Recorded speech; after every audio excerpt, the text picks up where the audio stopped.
కేటీఆర్ సవాల్ని స్వీకరించాలంటే వాళ్ళయ్యే కేసీఆర్ రావాల్సిన అవసరం ఉంది. ఎందుకంటే ఇవన్నీ కూడా ఉత్త ప్రచార ఆర్భాటం కొరకు చేసే ఎత్తుగడలు అనేది అందరికీ అర్థమవుతూనే ఉంది. ఏ సెంటర్ ఎందుకు, అసెంబ్లీ సెంటర్నే పెట్టుకోవచ్చు.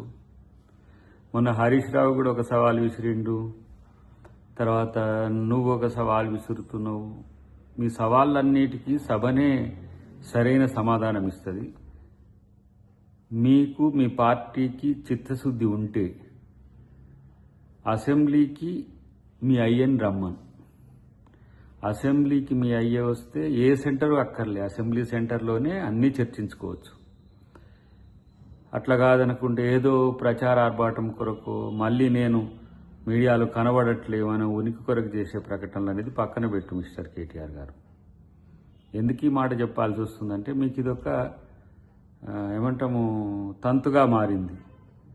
సవాళ్ళు విసిరి ఆడికి వస్తావా ఈడికి వస్తావా. మరి మీ డాడీ ఎక్కడికి రావట్లేడు, మరి ఎవరు ఆయన ప్రతిపక్ష నేతనా, లేకపోతే ఏమైనా రాదనుకుంటుండా, లేకపోతే ఏంది మీ కథ, ఏంది మీ పార్టీ, ఏంది మీ ముచ్చట, ఏంది?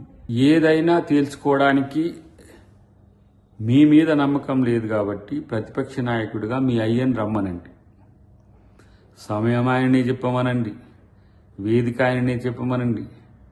లేకపోతే ఏ సెంటర్ అయినా ఏదైనా నష్టం లేదు, కానీ అసెంబ్లీ అయితే బాగుంటుంది అనేది మా ప్రతిపాదన.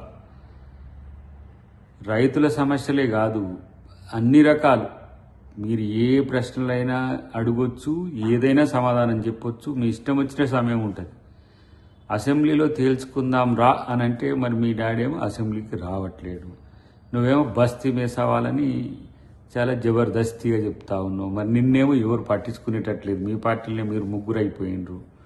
కాబట్టి ఇట్లాంటి పరిస్థితుల్లో కాంగ్రెస్ పార్టీ ఎవరితో చర్చించాలి, లేకపోతే ప్రభుత్వం ఎవరితో చర్చించాలి అని అంటే ప్రతిపక్ష నాయకునితో చర్చిస్తారు. మీలాంటి వాళ్ళతో చర్చించాలంటే మీ క్రెడెన్షియల్స్ సమస్య ఉంది.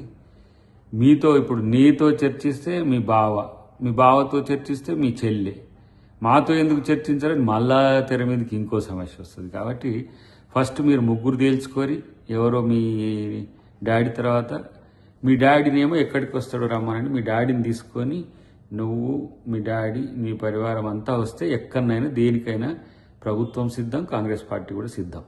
ప్రెస్ మీట్లో లేకపోతే ఇంటర్నల్గా కూర్చొని చర్చించి లీకులో ఇట్లా చేస్తాం అట్లా చేస్తామని అని చెప్పి మీ అంటుంటాడు. మీరేమో మీ ఇంట్లో ముసలాన్ని కప్పిపుచ్చడానికి నువ్వు ఒకసారి, మీ బావ ఒకసారి, మీ చెల్లి ఒకసారి.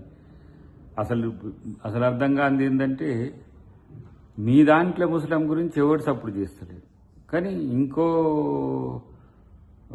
సమస్య గురించి మీరు చర్చిస్తే మీ చిత్తశుద్ధి మీద ఎవరికి నమ్మకం ఉంటుంది? ఇలా రైతు సమాజం గురించి రైతులందరికీ తెలుసు, వ్యవసాయం గురించి కాంగ్రెస్ ప్రభుత్వం ఏం చేస్తుంది, 6 గ్యారెంటీల గురించి ఏం చేస్తుంది, అందరికీ ప్రజలందరికీ కూడా అప్పేరెంట్గా గ్రామాలు చెబుతున్నాయి. ఇప్పుడు సన్న బియ్యం నుంచి మొదలు పెడితే ప్రతి ఒక్క పథకం ఏందనేది ప్రజలు చర్చించుకుంటారు. అసలు మీ ముచ్చటేంది?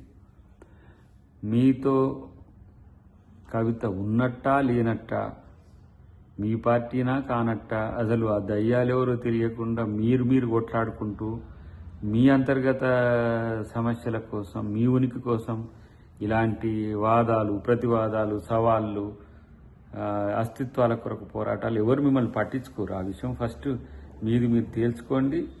మేం ప్రభుత్వం రైతుల గురించే కాదు, మేమిచ్చిన ప్రతి అంశం మీద కూడా దేనికైనా అసెంబ్లీ వేదికగానే సిద్ధంగా ఉంటామనేది ముచ్చట గుర్తుపెట్టుకోండి. కానీ మీ అయ్యను అసెంబ్లీకి రమ్మనమండి. తెలుగులో ఫాస్టెస్ట్ న్యూస్ యాప్ ఇప్పుడు కొత్త అవతారంలో 5 సెకండ్లోనే పూర్తి వార్తా సమాచారం మీ చేతిలో. సోషల్ మీడియా ట్రెండ్స్ మీ కళ్ళ ముందుకే live TV and voice search ఆప్షన్స్తో ఇప్పుడే డౌన్లోడ్ చేయండి. యాప్ లింక్ డిస్క్రిప్షన్లో ఉంది.